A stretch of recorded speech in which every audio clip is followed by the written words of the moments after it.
everyone. Thanks for joining us on the program Beyond 100 Days. I'm Abosedi Adeniran. You can join the conversation now on X using the hashtag Beyond 100 Days and at TVC News NG. Illegal miners are likely responsible for the explosion in Bodija area of Ibadan. That's coming from the governor of your state, Seyi Makinde. More than 2 persons have now died and 77 others injured, and many buildings are now in ruins there. Governor Seyi Makinde says culprits would be punished. Search and rescue operations will continue until all lives within the vicinity of the blast are accounted for.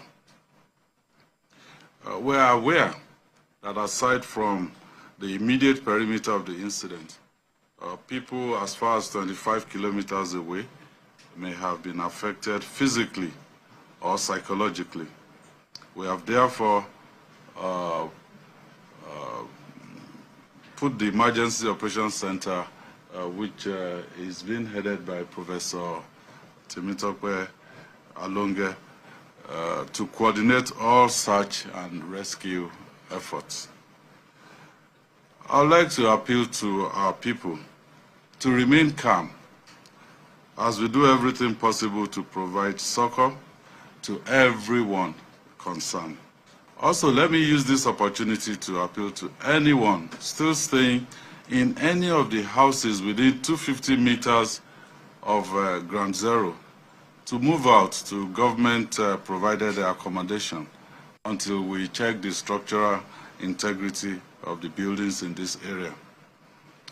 Well, at the same time, unscrupulous elements who may want to take advantage of this disaster to carry out any form of looting should be warned, because I've asked the security agencies to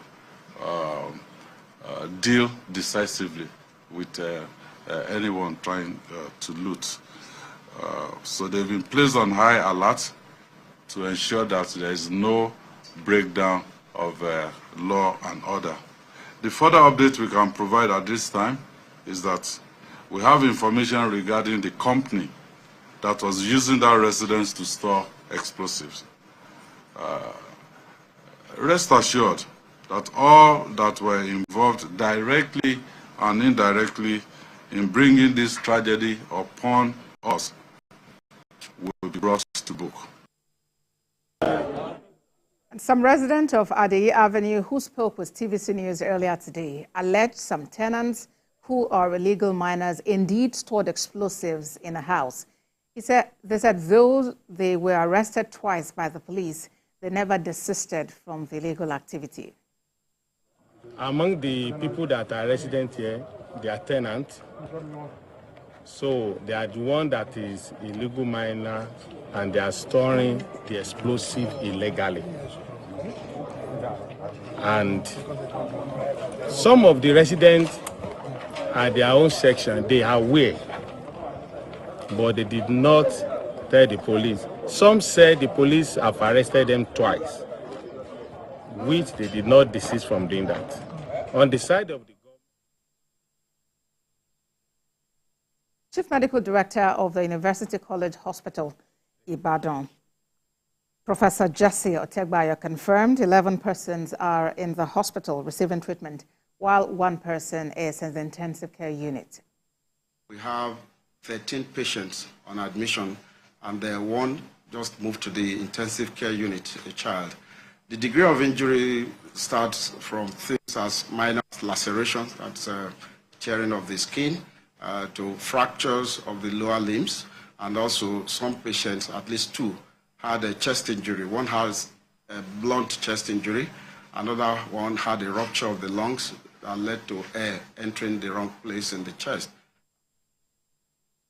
Meanwhile, President Bola Tinubu has ordered the National Emergency Management Agency to work with the Oyo State government to offer immediate and comprehensive relief to victims of the explosions that hit Ibadan on Tuesday. In a statement by presidential spokesperson Ajurin Gelale, President Tinubu expressed sadness over the devastating explosion. President Tinubu said those behind the explosion attributed to illegal miners should be dealt with. Our correspondent Ademola Lawrence joins me now from Ibadan for more updates. Ademola, it's almost 24 hours since that ugly incident in Oyo State. Bring us up to speed on the explosion. Yeah, almost 24 hours after the incident that happened, and of course the residents of Ibadan are still in shock of what happened yesterday. At this particular place, this is Bodija, and just like 1 kilometer away from here is where the incident actually happened, where the estate that got exploded yesterday.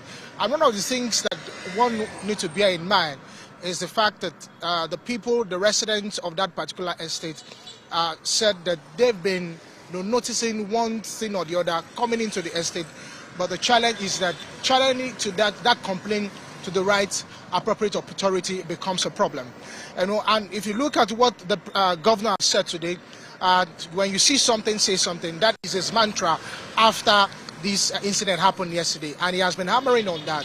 And looking at the security angle of what happened, the implication of what happened, that means that there's a breach of security in that particular environment. And looking at what the environmental impact of what that also meant for the people of that particular area, the OSMA, which is of course the emergency agency of Oyo State, is also doing everything possible to evacuate the people around that area. So we're looking at updates upon updates from the different agencies, the security and the emergency agency, as they evacuate people from the rubble. All right, Demola, thank you very much for that update. And away from that, the environment